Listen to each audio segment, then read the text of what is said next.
Welcome back to RiderTV with Vince Contarino and Cheryl Lee. We've got something really special. Well, this is a bit awkward this week. This time, I had the fabulous opportunity of interviewing the Songmen. Well, you had the opportunity.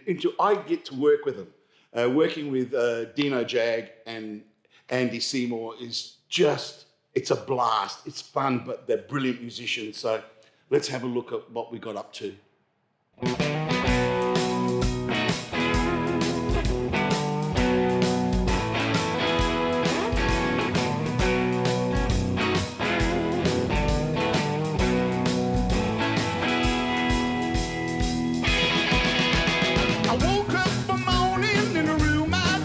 You're with Cheryl Lee, that radio chick. Welcome to RiderTV. Thank you so much for joining us. How good is my job? I'm joined in the studio today by three South Australian music legends in their own right, Contarino, Jag and Seymour, collectively known as the Songmen. Now, we in South Australia know these gentlemen very well, but perhaps for the benefit of our interstate viewers, we could hear a little bit about each of you, and we might go alphabetically because that's fair. Okay. Vince, if you'd like to start, where did it all begin for you? Okay. By the way, hello. How are you? It's good to have you. It's good to be here for you. We're usually on that side of the camera. Yeah. It's weird. Anyway, but I suppose for me it started pretty young. Won a songwriting competition back in 75, 76. When you were 5? I was 15, 16, 75, 15. And I thought, and we entered the professional section and we got a contract with EMS and recorded a single and everything, which we never released because we didn't give them permission to, but that's another story. But I thought, oh, wow, this is what I'm going to do, you know. So I started with that. That was my band, Magnum. Then, got through school. 18, I was touring with a band called Serpentine. Toured around Australia for a couple of years, which was fantastic to hone our skills. But that was a top 40 band. Wanted to go back into songwriting. Came back to Adelaide, where I formed the Dukes, which was a hard rockin', rhythm and blues hard rock band and all original. And kind of started getting a little bit of notice there as a rock singer, which was kind of cool. And then, various little things, little projects in between.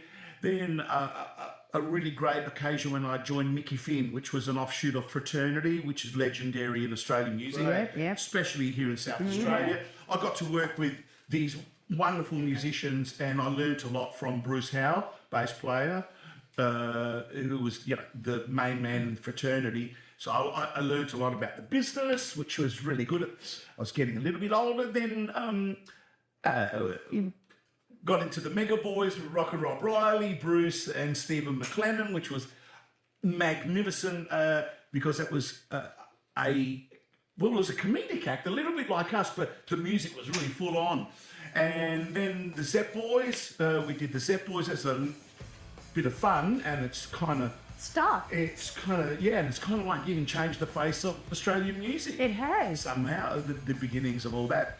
And I was lucky enough to be part of the Party Boys. We released Do I Diddy, Diddy Dum Diddy Do. Say, why don't we do that in a song? Let's do it, yeah, man. We should do it. Yeah. And we'll do a version of that. Party Boys, and it's just been wonderful. And then went into theatre as an actor for, I don't know how that happened, but it happened. And I was a professional actor for about 5, 6, 7 years there. It's just, I was playing my music in between, got to play with some amazing people like Joe Walsh in the Party Boys and Bruce Kulick from Kiss, and God, I've just done all the... That's cool. John Lord from Deep Purple with the 70-piece orchestra, and that's when we were doing the whole orchestra thing with the Zepp Boys, and that's taken me all around the world. That's me. Oh, and now the Songman, I've got my own original stuff going, so, things are really cool. Excellent. Your turn. Wow. Mr. Jag. Beat that. Me? Yeah. Okay, all right. Yeah. Well, okay. This is Billy, by the way, for anyone who's wondering. Billy, He likes to hang around rehearsals and get into the music. He loves it. For me, it started with piano accordion. So I was about this big, and the accordion was about.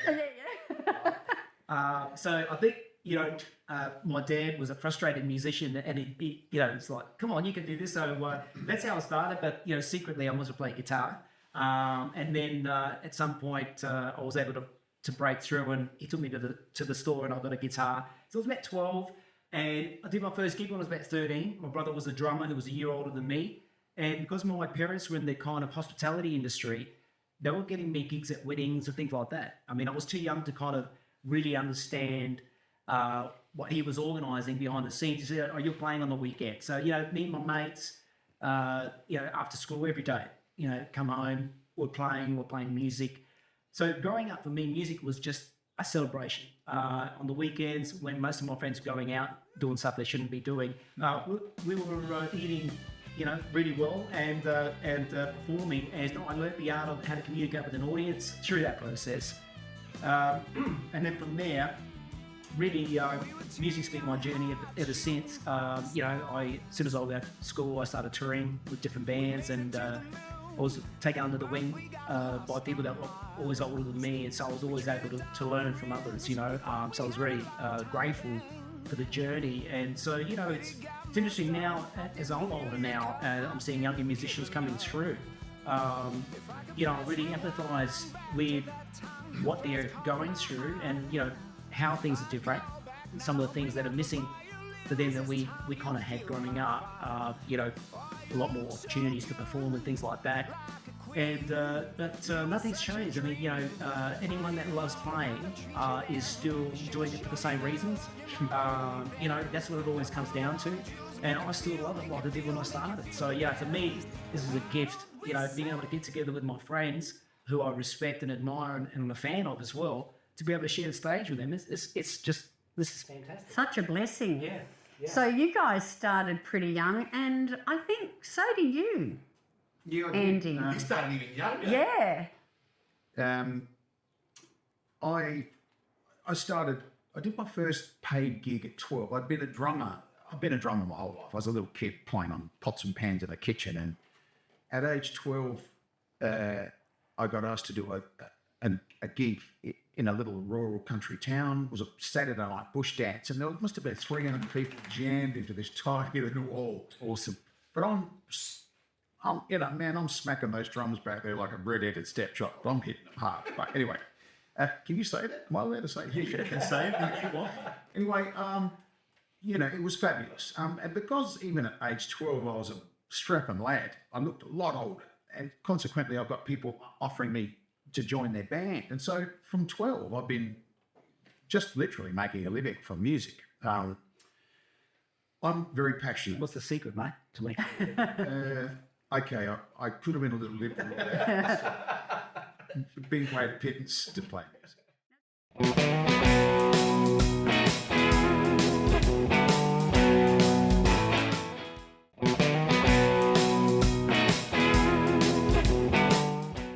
Now, Dad was a preacher, wasn't he? He was. I'm the son of a preacher man. So I Yes. grew up in this fiery gospel music environment. Great name for a song. It is. Andy and the fiery gospel music environment. Thinking son of a preacher. Oh, right. Oh, you didn't know that. Yes.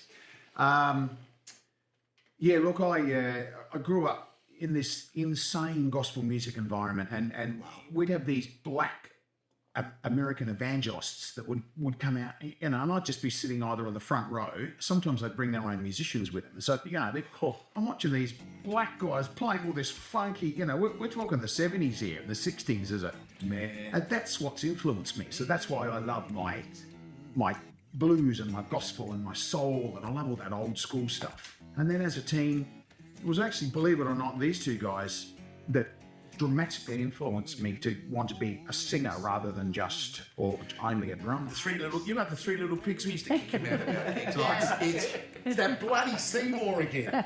Get rid of him. I saw him, and This little piggy went to market. I reckon it was Mickey Finn I saw you playing, and I sat in the audience just going like, okay, this guy was animated on stage. We were all young, but I was sitting there going, and I went up to him afterwards and introduced myself and just said, man, you're great. I'm travelling right through the heart of the city one night late, coming home from a gig, rolling down the main, central nervous system of Adelaide, which was Hindley Street. Yeah. And there's Dino fronting this fat and funky soul band with live horns, and the place was pumping. And I was actually on the street, and I was sitting at a red light watching him inside, and cars are tooting me, and I'm going, shut up, I'm waking here. And here we are. We're mates now, working together. Adelaide, hey? Yeah. None of you had a plan B. As soon as the music bug hit you, you have been passionate about your music ever since. Would that be right?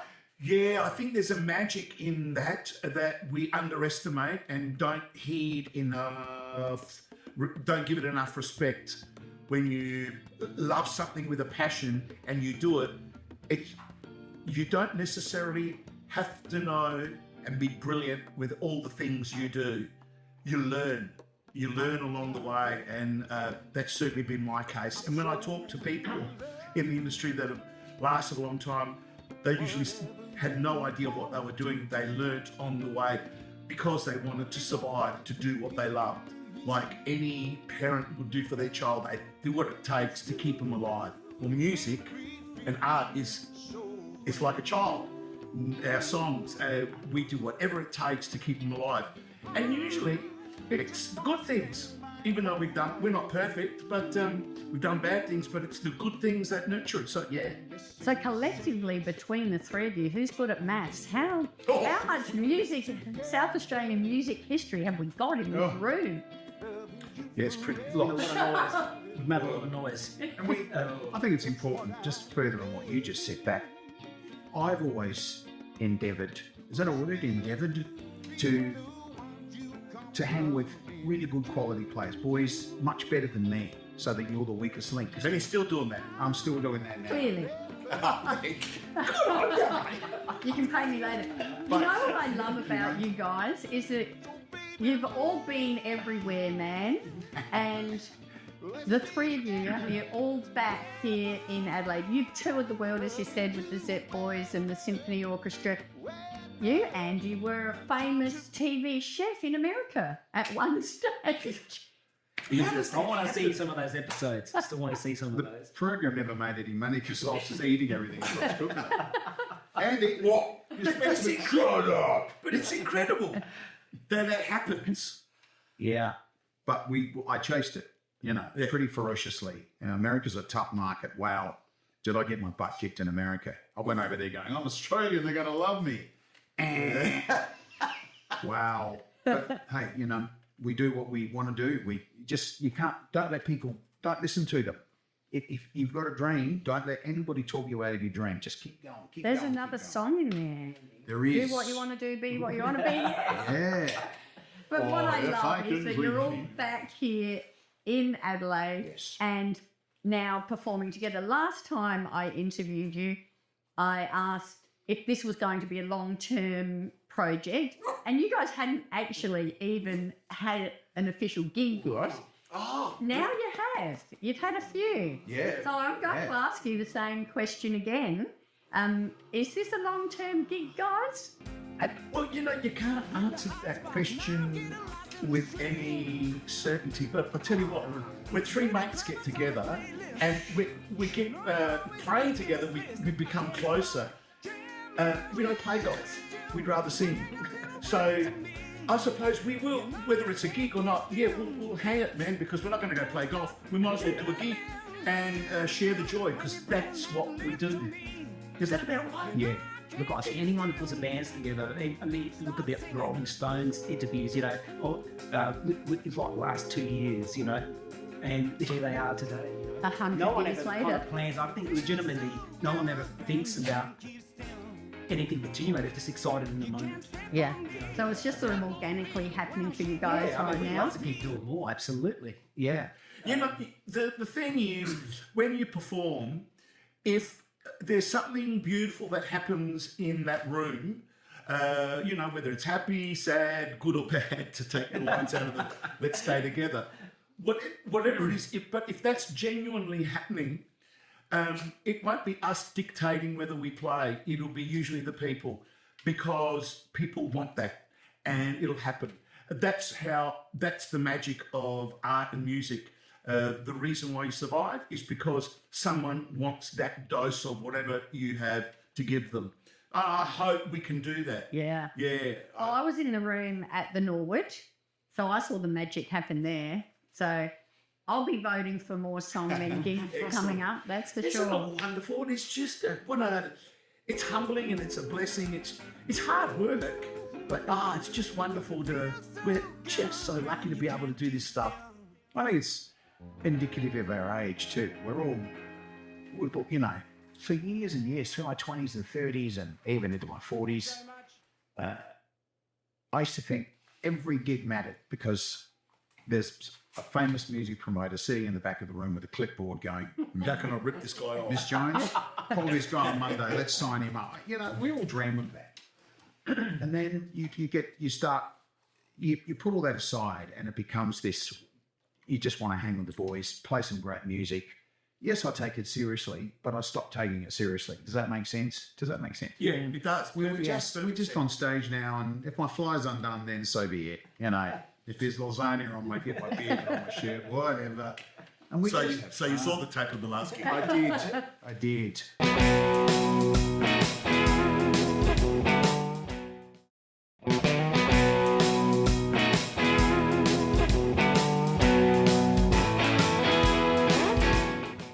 So I was going to say that, and dare I even say it, but you know, you're three pretty strong front men and solo artists in your own right. So I must admit, when I first saw, you know, the three of you were joining together for the Songmen, I thought, is there, how's this going to go? Sure. But, you know, you've actually become stronger than the three individual parts. The Songmen are stronger than the... Thanks, mate. Does that, you know what I mean? Yeah. Well, you know, I don't know if I'm going to be able to articulate this properly. But the reason I'm a front man is because there was no one else to do it. So, because I'm quite happy to sit back and just play guitar and play. But there was not, so, and I thought, well, you know, out you go, because for whatever reason. So you become a front man. And if you're going to be the front man, well, do your best. Yeah. And over the years, so when you work with people that have got good intentions about doing what they do, it's naturally going to fit. Yeah. Working with Andy, it's like he does all the heavy lifting because he's so quick with picking up things, and then it sets me off. I'm just going, man, how good is this? You know? And Dino, he's just he's what you call the straight guy, but he's as cheeky as they come. It's kind of like, oh yeah, you'll keep, and it's just wonderful. It really is. I might be wow on stage, you know, whatever. Me and him, right? I shouldn't be left unsupervised. No. And then we'll look across at Dino. Yeah, we're all going. And Dino's like this, A 1, a 2. right? And he's just got this look, and we find ourselves going, Oops. But the glue that keeps it all together is the music and the songs. Because Exactly. when we're performing, we want to perform those songs as best we can. So there's this irreverence to live performance, which actually makes it more reverent, if that makes any sense. The glue of the music is the respect that we're giving the art. And we didn't think of it. You could only observe it and then go, oh, that's what we're doing. Wow, we're pretty clever. We're not clever. We're just doing it. Yeah. And then it sounds clever when you evaluate it and examine it. So let's just do it. Yep. Don't you? I've tried to write little notes to myself to say, halfway through, I'm going to say this. And I forget. I don't even, it's long gone. Yeah, it just has to be, I'm in the heat at the moment. Well, I said at the top of the show that, how lucky am I? Because I heard you guys rehearsing at the beginning, and, I'm a music fan, but I don't actually know very much about musicianship, but I can tell that works. And as I said earlier, it's the magic that is happening with you three. Thank you. So, do you think we should have a little bit of that magic now? You guys going to grab your guitars and play us a song? Do you want me to play mine? I've Sure, mate. coordinated this with my outfit today. Stuff up our brilliance and pick it up, mate. What are you going to sing for us today? Well, because we all do a verse in this song, we'll do a song by the band.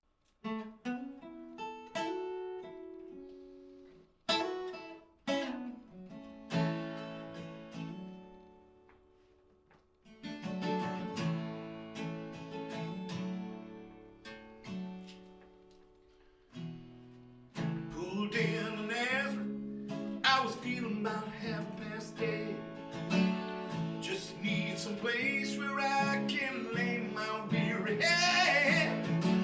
Hey, mister, can you tell me where a man might find a bed? He just smiled, shook my hand, no was all he said. Take a load out, Fanny. Take a load for free. Take a load out, Fanny. And the load right on me.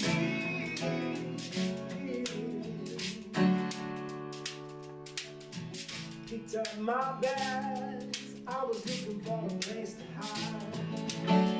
When I saw Carmen and the devil walking side by side, I said, hey Carmen, come on, let's go downtown. She said, I gotta go, but my friends can't stick around. Take a load out, Fanny. Take a load for free.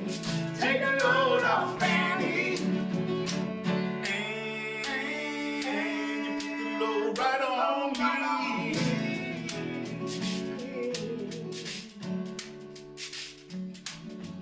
Go down this Moses, there ain't nothing you can say.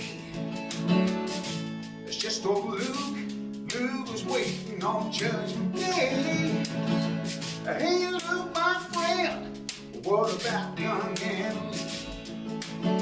He said, do me a favor, boy, won't you see it? He would handle company. Take a load out, Fanny. Take a load for free. Take a load out, Fanny. And you put the load right on me.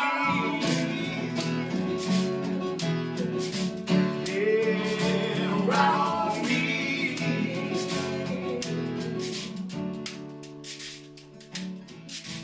Catch your cannonball, now take me down the line.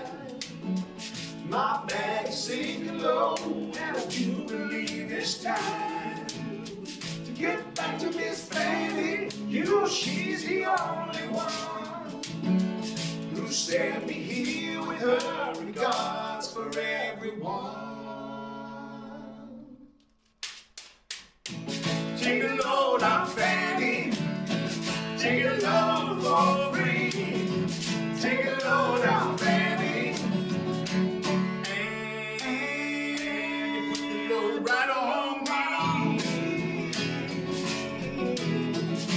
Yeah, right on me. Right on me. Right on me.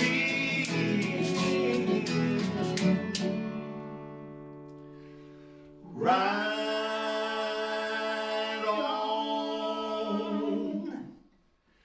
me.